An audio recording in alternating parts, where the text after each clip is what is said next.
오늘도 앞뒤 좌우로 보시면서 한번 인사하시겠습니다. 서로 보시면서 항상 행복하세요, 건강하세요 그렇게 한번 인사하면 좋겠습니다.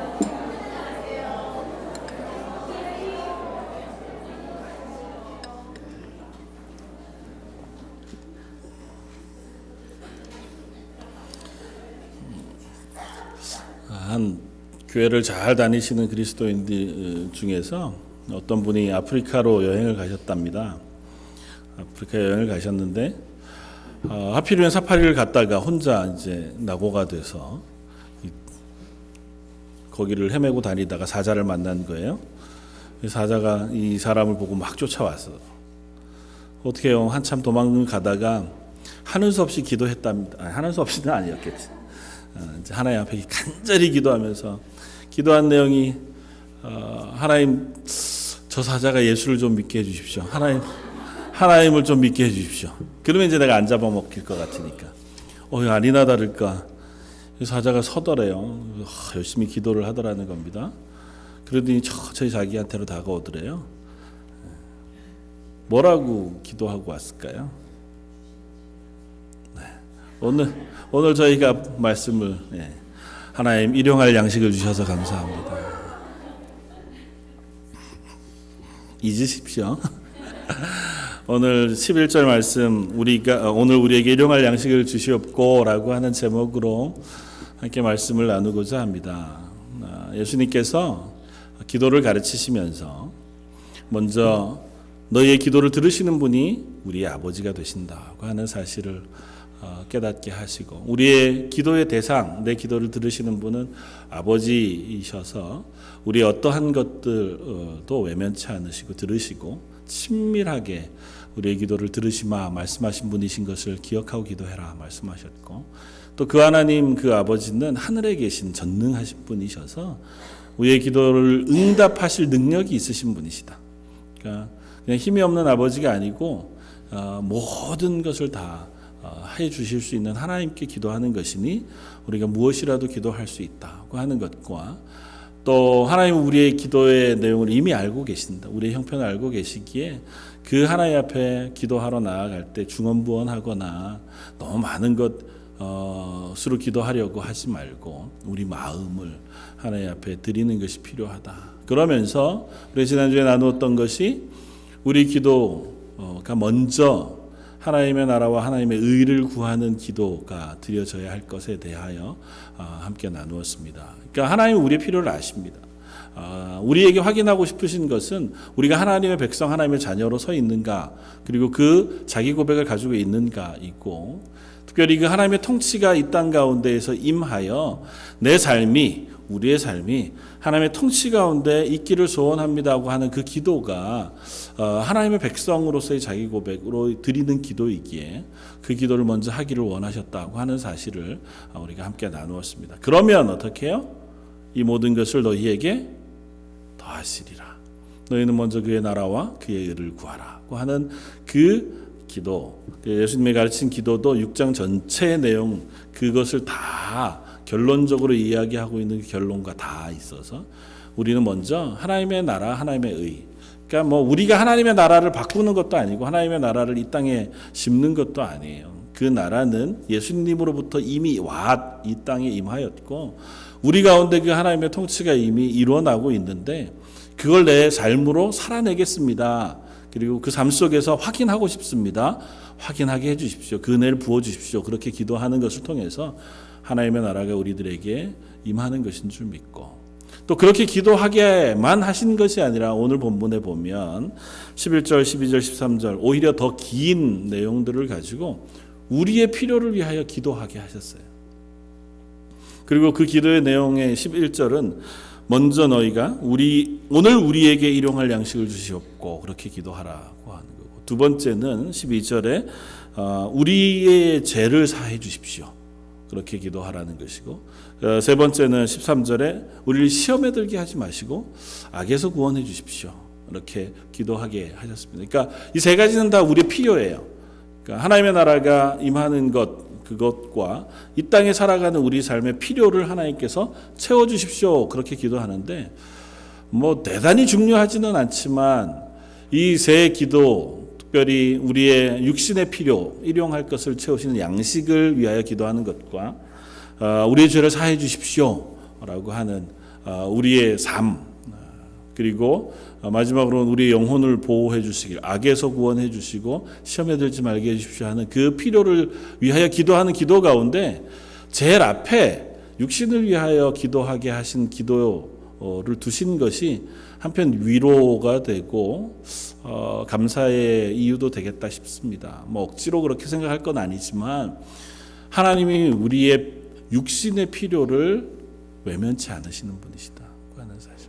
야, 너 열심히 믿어. 나머지는 내가 알아서 해줄게. 그게 참 좋은 하나님의 은혜이고 감사한 말씀이기도 하지만 우리 쪽에서는 알긴 아는데 그래도 우리 육신의 필요가 너무너무 우리를 옥죄고 또 급하고 힘겹게 하는 문제들인데 그거 하나님 기도하지 말라. 내가 알아서 주는 대로 넌 해. 라고만 하셨다면 참 힘겨웠겠다. 근데 예수님 그렇지 않으시고 기도를 가르치시면서 우리의 필요를 위하여 기도하는 그 가장 참 마당에 우리 일용할 양식을 하나님 허락해 주십시오. 그렇게 기도해라.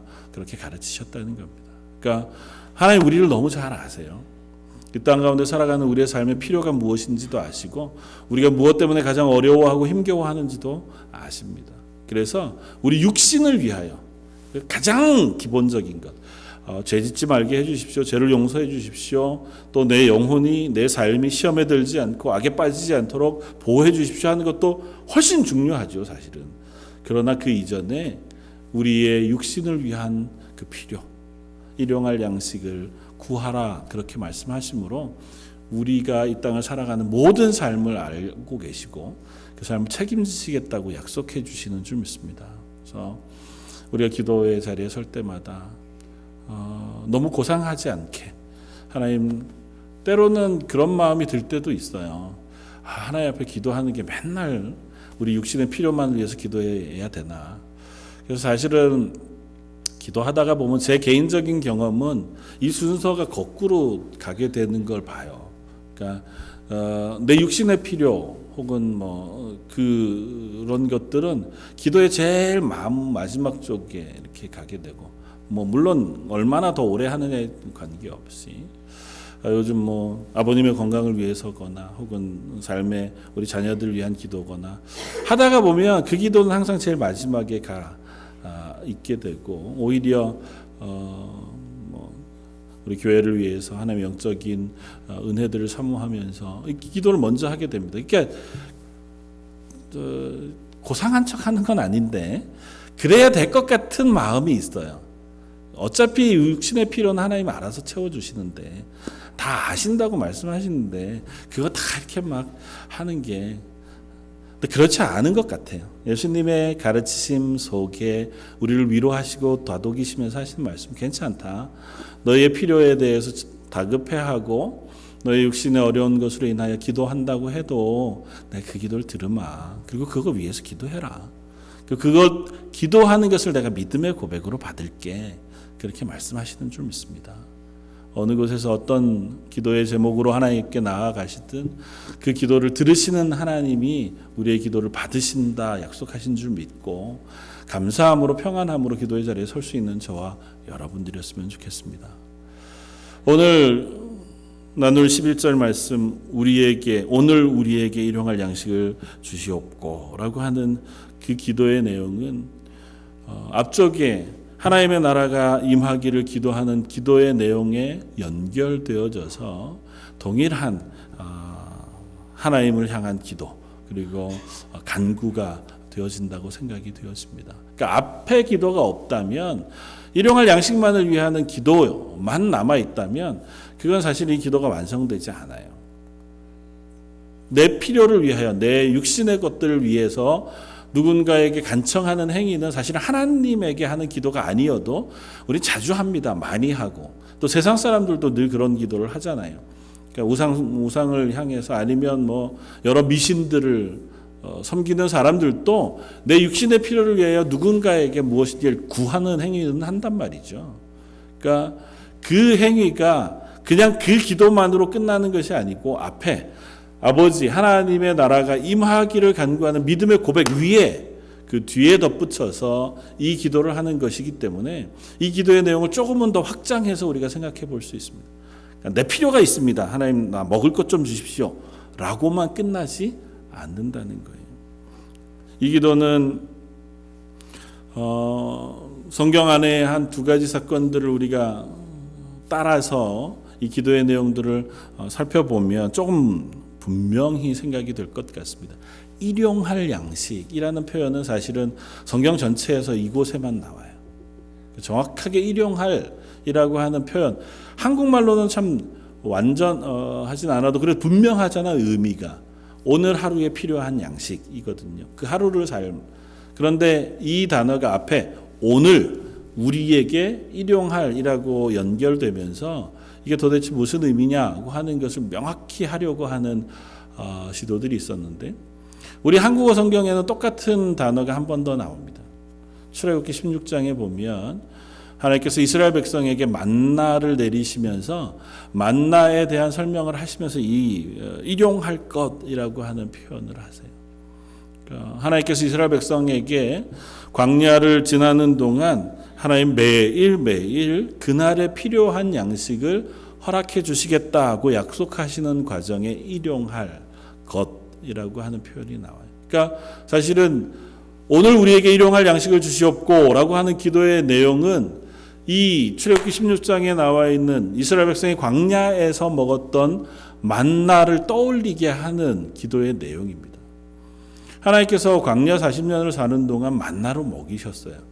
그런데 우리는 너무 익숙하게 이제 이해하지만 특이하게 하나님은 그 만나를 매일 아침 주셨습니다. 매일 새벽 동틀 때. 이슬이 내릴 때쯤 이슬처럼 그 지면 사방에 내렸다가 해가 뜨면 다 쓰러져서 없어져 버리고 말게. 그리고 그 만나는 매일 거두어야만 했습니다. 어떤 사람은 뭐 매일 새벽같이 일어나나. 한번 많이 모아다가 난 뭐 하루 지난 것도 잘 먹을 수 있어. 그래서 좀 많이 모아다가 오늘 먹고 내일 어제 주워둔 것 또 먹으면 되지. 그렇게 하지 못하게 하셨어요. 아무리 많이 모아도 그날 먹고 남은 것들은 그 다음날이 되면 상해서 먹을 수 없게. 하나님 되게 고약하시죠? 냉장고가 있었으면 좀 괜찮았을까요? 왜 그러셨을까요? 일주일치 주시면 되잖아요. 일주일치를 주신 풍족함에 감사함으로 그 누리게 하시고 또 일주일치 주셔도 뭐 크게 문제는 없었을 거예요. 하나님의 능력이 없으신 것도 아니고. 메추라기를 주실 때는 메추라기가 진 사면에 덮이는데 표현상 보면 거의 허리춤까지 쌓였다고 돼요. 참 징그럽죠. 그것들 다 해가지고 잡아서 입에 물리도록 냄새가 그냥 코에서 막 날 때까지 먹을 수 있게끔 주셨다고 얘기하니까 하나님 주시려고 하면 얼마든지 그렇게 하셨을 텐데 하나님 일부러 매일 만나를 주셨다는 거예요. 왜 그러셨을까요? 하나님을 기억하게 하심이에요. 나의 생명을 살리시는 분이 하나님이라는 사실을 그들로 확인하게 하는 겁니다. 그래도 40년이 지나는 동안 매일 만나를 먹고 나니까 만나는 뭐 어차피 하늘에서 매일 내리는 거지 뭐 이런 생각을 했는지도 몰라요. 매일 일어나면 태어날 때부터 나이 40이 될 때까지 매일 아침마다 만나는 밖에 있었거든요. 아침마다. 그러니까 세계 어느 곳에도 매일 아침마다 만나가 내리고 그걸 먹는 것인 줄 알았다 해도 뭐 큰 잘못은 없겠죠. 그러나 하나님은 그걸 통해서 확인하게 하시는 게 있습니다. 이스라엘 백성 그들의 생명을 연장시키고 생명을 유지하게 하시는 분은 하나님이시다 하는 것입니다. 매일매일 만나를 또 주시는 것을 통해서 내일도 만나를 주실 것을 믿고 그 삶을 살아가는 것이고 오늘 하루 주신 만나를 가지고 오늘 하루를 사는 거예요. 그러니까 오늘의 생명은 온전히 하나님으로부터 주어진 것으로 사는 겁니다. 그러니까 하나님이 만나를 그치시면 우리는 그날을 살아갈 수 없는 삶을 사는 거죠. 이스라엘 백성에게 사실은 그 하나님에 대한 고백이 굉장히 필요했습니다. 왜냐하면 그들은 광야로 나오기 전까지는 하나님을 잘 모르는 사람들이었거든요.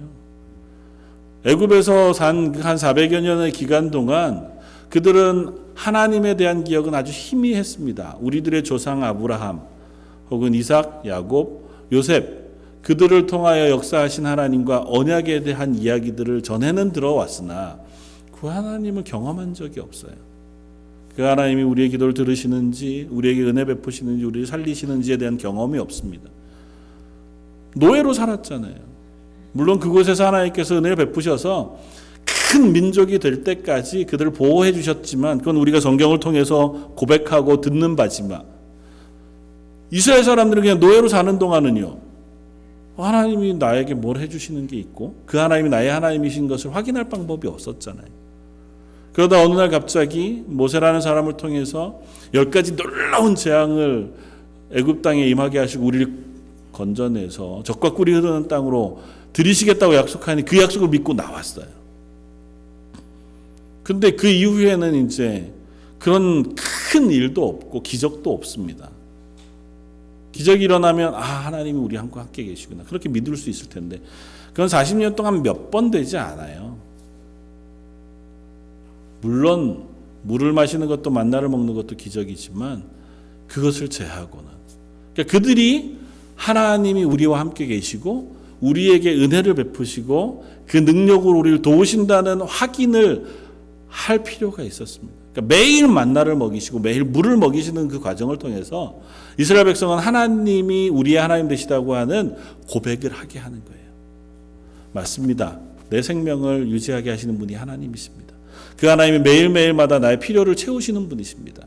그 하나님이 능력으로 우리를 도우시고 인도하시는 분이십니다 하고 하는 고백을 이 만나를 거두면서 먹으면서 확인하는 것입니다. 그래서 오늘 예수님이 가르친 기도도 오늘 우리에게 일용할 것을 주시기를 바랍니다. 그렇게 기도한다는 거예요. 오늘 하루를 살아가는 데 필요한 그 생명 그것을 하나님께서 우리에게 허락해 주십시오. 하나님은 이 기도를 통해서 우리에게 가르치시기를 원하시는 것이 한 가지 있습니다. 그건 뭐냐면 우리의 삶이 하나님을 의지하는 삶이라고 하는 사실을 가르치십니다. 우리는 늘 우리의 삶 스스로를 내가 책임지고 사는데 익숙한 존재들이에요. 그런데 하나님 그렇지 않다. 너의 삶이 하나님의 손 아래에 있다고 하는 사실을 가르치기를 원하시고 이 기도를 반복해 하나님 앞에 올려드림으로 그 기도의 내용 속에 하나님 맞습니다. 내 삶을 책임지시는 분은 하나님이십니다. 하나님을 의지하도록 우리를 가르치고 계신 것인 줄 믿습니다. 그래서 기도할 때 그냥 지나가는 것이 아니라 이 기도의 내용을 통해서 맞아, 그렇지. 내가 하나님을 의지해서 살아가는 삶이지. 하나님이 내게 필요한 것을 채우시지.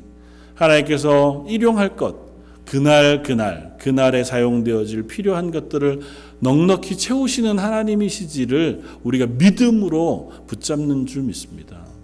기도하실 때에 이 기도를 하나님 앞에 올리면서 우리의 신앙 고백도 함께 올려드리고 그 고백의 경험도 함께 할 수 있는 저와 여러분들이 되었으면 좋겠습니다.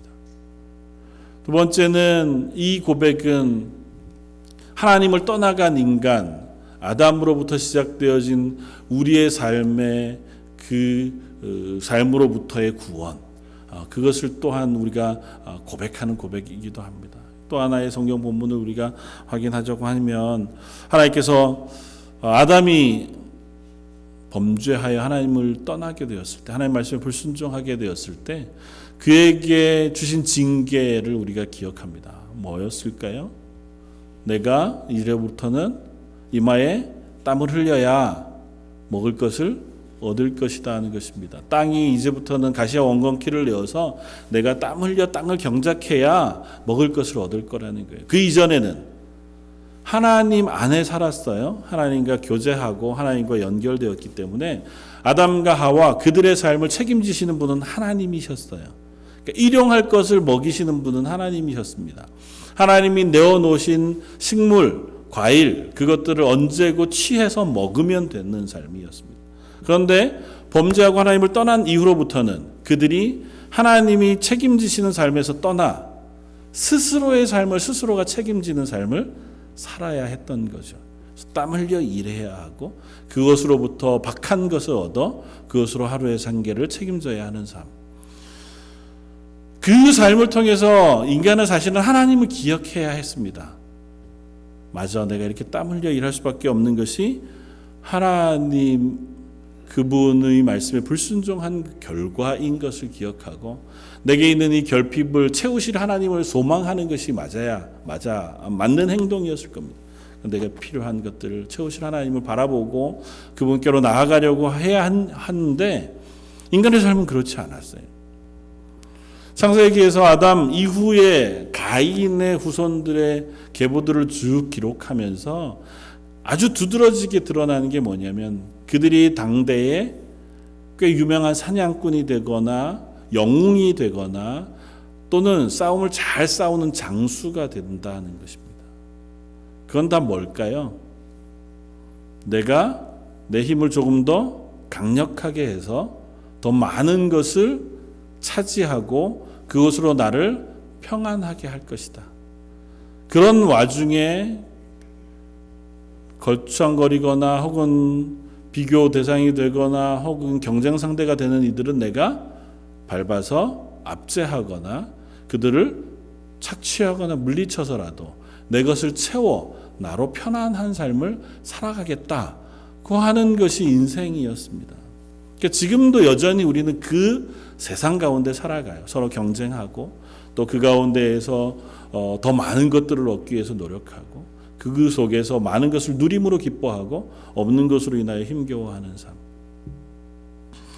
예수님은 비유로 누가복음 12장 15절 이하의 어리석은 한 부자의 이야기를 우리에게 들려줍니다.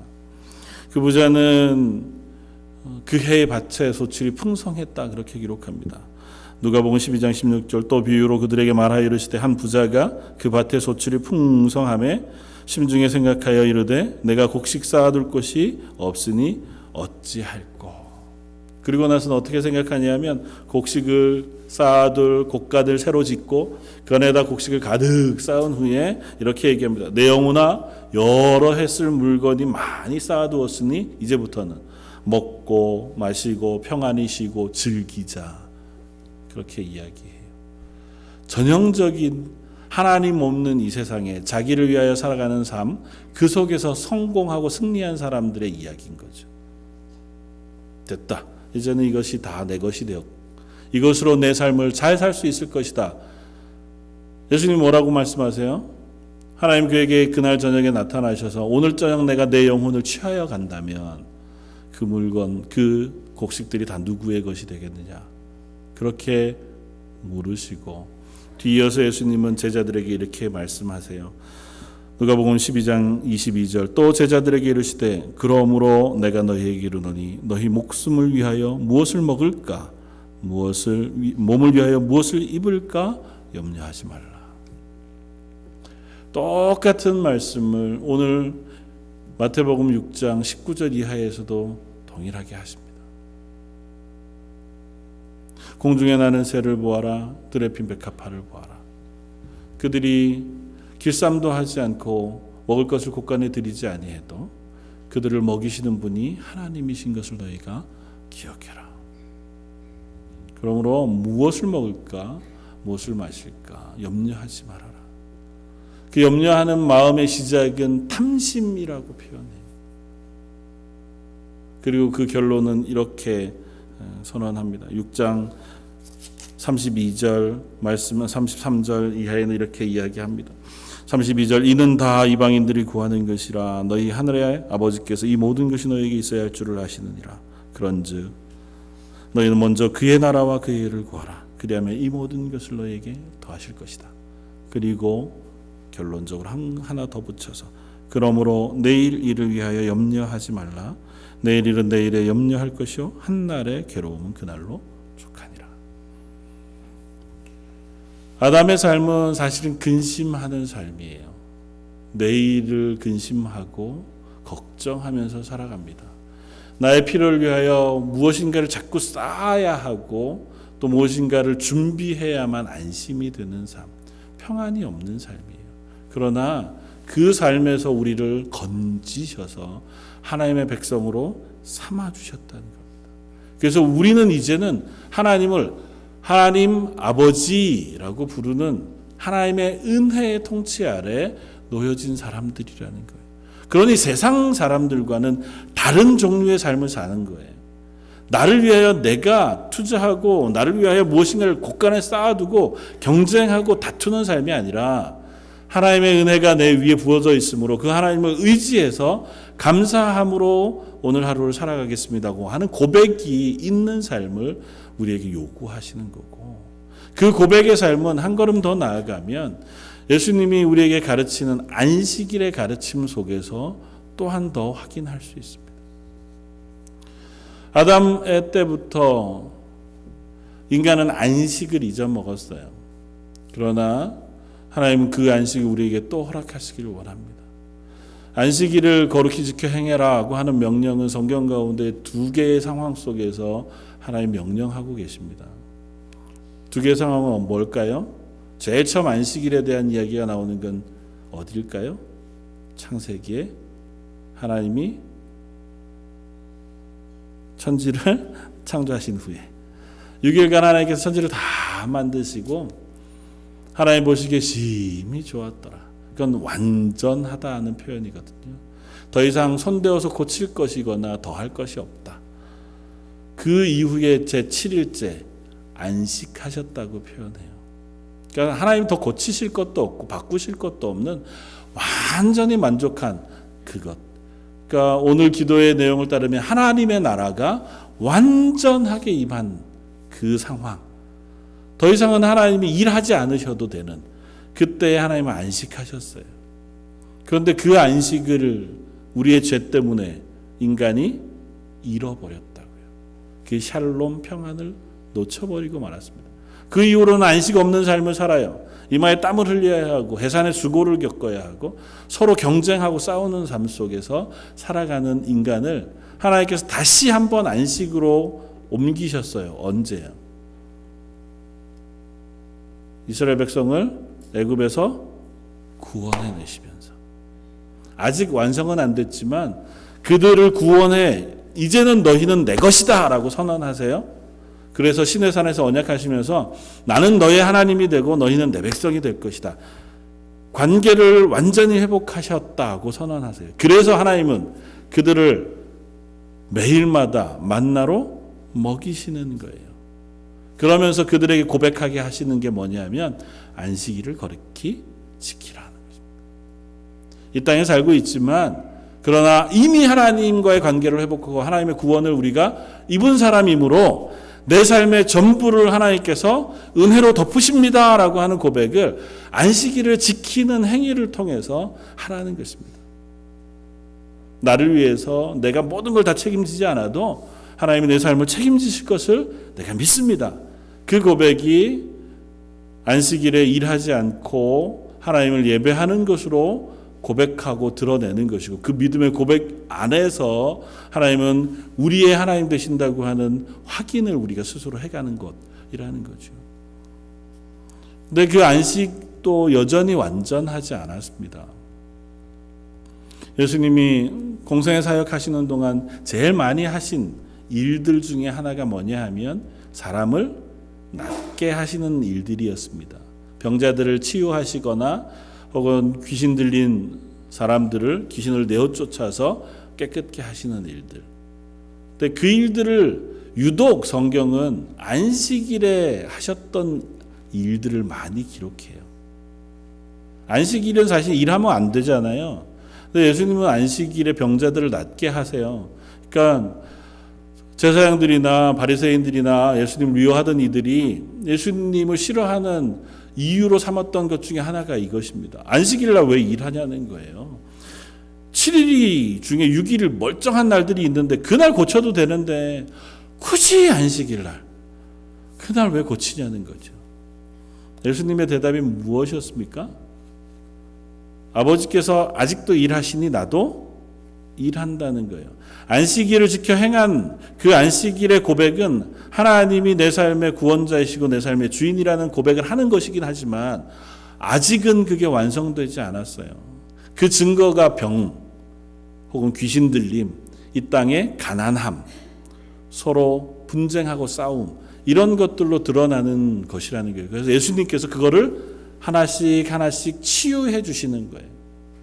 이 땅에 병을 낫게 해주시고 배고픈 것을 사라지게 하시고 가난한 자에게 복음이 들려지게 하시고 귀신 들린 것들을 없애주심으로 우리 삶 가운데 진정한 의미에서의 안식, 하나님에서 주시는 은혜와 그 통치를 우리 속에 확인시켜 주시는 그것을 통해서 안식 없는 삶을 안식 있는 삶으로 변화시킨다고 하는 사실을 가르치신 거거든요.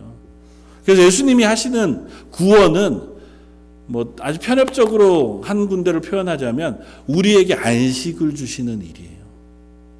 이 땅 가운데 내가 내 삶의 주인이 돼서 애쓰고 수고하는 삶에서 건져서 하나님이 우리의 삶을 책임져 주시고 은혜 베풀어 주셔서 안식하는 삶, 샬롬, 평안의 삶으로 우리를 인도해 주시는 그것이 예수님의 구원의 사역의 한 모습이라는 거죠. 그래서 오늘 제자들에게 예수님이 가르치시면서 너희는 일용할 것을 위하여 오늘 우리에게 일용할 것을 주십시오 기도하라고 하시는 그 가르침은 그 하나님의 구원을 우리가 경험한 하나님의 백성이라는 자기 고백을 하라는 거예요. 그런 의미에서 이 기도는 첫 번째는 신앙 고백입니다. 이 기도를 할 수 있는 것은 신앙 고백이에요. 하나님이 적어도 내 필요를 채우시는 분이십니다라고 하는 신앙 고백을 하는 것이고 또 그 하나님에게 내 필요를 의지하고 또 그분의 도우심을 구하는 믿음의 고백을 하는 거예요. 그러니까 저와 여러분들이 기도를 드릴 때마다 그 하나님을 향한 믿음의 고백을 함께 할 수 있는 사람들이었으면 좋겠습니다. 오늘 하루를 감사함으로, 오늘 하루에 베푸실 은혜를 우리가 기대함으로 소망함으로 살아갈 수 있기를 원합니다. 그래서 그것이 조금 더 풍성하게는 우리의 일상의 삶에서 있는 근심과 걱정을 떨쳐낼 수 있는 자리로도 나아갈 수 있기를 원합니다. 사실은 그걸로 우리의 믿음의 크기를 다 측정할 수 없어요. 그러나 근심하지 말라고 말씀하시는 그 말씀을 우리가 귀 기울여 들을 필요가 있습니다. 하나님이 우리의 삶의 주인이시다고 선언하시거든요. 내가 너희를 안다고 말씀하시고 그 하나님 앞에서 우리는 오늘도 살아가는 줄 믿습니다. 이 땅의 삶을 우리의 욕심과 탐욕을 따라서 살아가느라고 애쓰다가 정작 오늘 하루 하나님의 구원의 은혜, 하나님이 나와 함께 하심, 그리고 우리에게 베풀어 주신 그 생명의 시간들을 허비하지 않게 되어지길 원합니다. 매일매일 감사함으로 서기를 원하고 매일매일 기뻐하면서 하나님의 은혜를 구하는 자리에 서기를 원하고 하나님이 이미 우리에게 허락하신 것들을 우리가 누리면서 이 땅을 살아갈 수 있는 저와 여러분들이었으면 좋겠습니다. 필요하다면 하나님 허락하실 줄 믿습니다. 우리의 삶에 참 많은 것들이 부족하죠. 그리고 어떤 것들은 우리의 욕심 때문이고 어떤 것들은 절박한 문제이기도 할 것입니다만은 그러나 그 모든 것을 아시는 하나님께 하나님 저에게 평안을 주십시오. 이 문제를 하나님의 손에 올려드립니다. 하나님께서 가장 좋은 것으로 선한 것으로 인도해 주십시오 하는 신앙 고백이 저 여러분들에게 있기를 바랍니다. 두 번째는 이렇게 기도할 수 있는 것, 우리에게 일용할 것을 허락해 주십시오 하는 그 고백과 기도를 하는 것은 내가 그런 삶을 살겠습니다고 하는 고백의 다름 아닙니다. 하나님 내게 일용할 것을 주십시오. 그 기도는 했지만 내 사는 삶은 주시는 건 이제 하나님 몫이고 나는 이 세상에서 세상 방식대로 그냥 살겠습니다. 그래서는 안 되잖아요. 그 하나님에게 구했다면 그 하나님 주실 것을 믿는다면 그 하나님이 나의 삶을 바라보고 또 주관하고 계시다는 것을 믿는 믿음대로 살아가는 삶의 고백이 필요하잖아요. 그러니까 우리의 삶이 바뀌어야 해요. 내 일용할 것을 채우시는 분이 하나님이신 것을 믿는다면 우리의 삶을 걸어가는 걸음의 모양도 조금은 바뀌어야 합니다. 내 것을 다 내가 책임지려고 하지 않고 내 것을 책임지시는 하나님을 의지해서 살아갈 뿐만 아니라 한 걸음 더 나아가서 그것이 이 땅 가운데 다른 이들에게로 마음을 나누는 것으로 확장되어야 할 필요가 있습니다. 왜냐하면 기도는 예수님이 가르치시길 거듭 우리에게라고 표현하고 있거든요. 나에게 필요한 것 나에게만 채워주십시오 그렇게 기도하지 않아요. 우리에게 일용할 것을 허락해 주십시오. 하나님의 통치는 먼저 하나님의 나라가 이 땅 가운데 완전히 임하기를 소원하는 기도를 하잖아요. 그 하나님께서 우리의 일용할 것을 채워주시길 기도하는 거거든요. 그러니까 내 것만을 탐욕스럽게 채워가는 것이 아니고 이 세상에 내 이웃들의 필요들을 함께 채워가는 삶을 우리가 살아야 한다고 하는 것과 그 삶을 살겠습니다고 하는 고백을 아울러 담고 있습니다. 그래서 예수님의 가르침은 항상 어디로 가요? 내 하나님을 사랑하고 내 이웃을 내 몸과 같이 사랑하라고요. 내 이웃을 사랑하는 이유는 뭐냐 하면 내 삶을 책임지시는 분도 하나님이시고 저 사람도 하나님의 사랑을 받는 사람이어서 하나님이 채우시는 은혜를 가지고 함께 나누는 그 삶을 살겠습니다 하고 다짐하는 거예요. 나누고 나면 필요한 것을 또 채우실 거예요. 그 사람의 필요한 것을 채우시는 것은 하나님 나를 통하여 그 일을 하게 하실 거예요. 그래서 세상을 다 공평하게 하시기를 원하신다고 하나님 말씀하세요. 좀 이상한데요, 하나님. 좀 열심히 있는 사람, 일하는 사람 좀 더 많이 갖고 좀 게으른 사람은 좀 거기에 대한 대가 그런 게 있어야 되지 않나요? 물론 스스로가 그것들을 한 대가를 다 지불할 겁니다. 그러나 우리가 할 수 있는 것은 내가 받은 은혜만큼 그 은혜들을 흘려내 보낼 수 있는 그와 같은 믿음의 고백을 가지고 살아가는 것인 줄 압니다. 우리가 움켜쥐는 이유 중에 하나는 내가 이것을 책임지지 않으면 내 삶을 책임져 줄 사람이 없다고 생각하기 때문에. 이건 좀 다른 예지만 반대의 예가 될지 모르지만 어릴 때부터 부모로부터 너무 풍요롭고 많은 것들을 받아서 자라온 아이들 같은 경우에는 별로 돈에 대한 개념이 없어요. 왜냐하면 늘 내가 원하는 거는 달라고 하면 줬으니까. 그러니까 늘 쓰죠. 쓰다가 필요한 게 있으면 또 달라고 하면 되고 좀 실증 나면 친구들한테 그냥 주고 말거나 버리고 말거나 그리고 또 새로운 거 사면 되니까 늘 사주셨으니까 필요한 거 있으면 돈 달라고 하면 늘 줬으니까 우리는 그 아이들만큼의 믿음이 없는 거죠. 하나님 우리의 삶을 책임져 주시겠다고 말씀하시고 우리 인생의 주인이시라고 말씀하세요. 그러면서 우리로 하여금 이 땅의 주변에 있는 이들을 사랑하고 나누어 주라고 말씀하십니다. 너에게 선하게 그들을 대하고 그것들을 허락해 주시겠다고 말씀하시는데 내 것 중에 일부를 나눠주고 나면 요거 가지고 살아야 되니까 늘 우리는 걱정이에요. 걱정하지 마십시오. 우리가 이 땅에서 하나님의 뜻대로 하나님 기뻐하시는 대로 살아가려고 쓰는 모든 것들은 하나님 분명히 이것보다 더 많은 것으로 채우시는 하나님이신 줄 믿습니다. 그리고 이 기도를 하면서 이렇게 사는 것은 그 체험을 우리 속에 확인하면서 사는 삶이에요. 기도했고 그렇게 살았다면 그 경험이 우리 속에 확인되어질 겁니다. 시험해 보십시오. 성경 가운데 굳이 말라기서에서 하나님께서 10의 1조의 내용을 가지고 너희 하나님을 시험해봐라 그렇게 말씀하시는 이유가 있어요. 하나님 시험 받으실 만하고 11조가 너무 중요하고 다 떠나서 해봐야 우리가 그 하나님의 은혜를 경험할 수 있어요. 그러니까 내가 그 하나님의 뜻하는 대로 하나님의 은혜를 받는 존재로 살아가는 믿음의 고백, 그것이 내 삶 속에서 증거되고 확인해보고 살아봐야 그걸 부으시는 은혜를 내가 경험하죠. 내 곳간이 늘 차 있어요. 내가 채운 걸로. 그리고 하나님 또 채워주십시오. 채울 공간이 없잖아요. 이걸 비워놔야 그래야 하나님 부으시는 은혜들을 경험할 수 있다고요. 근데 늘 그렇죠. 그런 리스크를 감수하기에는 좀 불안해서 걱정하지 마십시오. 성경의 모든 사람들이 그러했고 신앙의 숱한 사람들이 그와 같은 믿음의 고백 가운데에서 삶을 살아왔던 것을 믿습니다. 저 여러분들에게 하나님 또 그것을 기대하시고 그렇게 살라고 명령하시는 줄도 믿습니다. 잠언을 기록한 아굴은 그 잠언의 기도의 내용의 결론 부분에서 스스로 이렇게 고백합니다. 잠언 30장 7절 내가 두 가지 일을 주께 구하였사오니 내가 죽기 전에 내게 거절하지 마시옵소서. 곧 헛된 것과 거짓말을 내게서 멀리하옵시고 나를 가난하게도 마옵시고 부하게도 마옵시고 오직 필요한 양식으로 나를 먹이시옵소서. 동일한 고백을 해요. 그러면서 가난하게도 부하게도 하지 말아주시기를 기도합니다.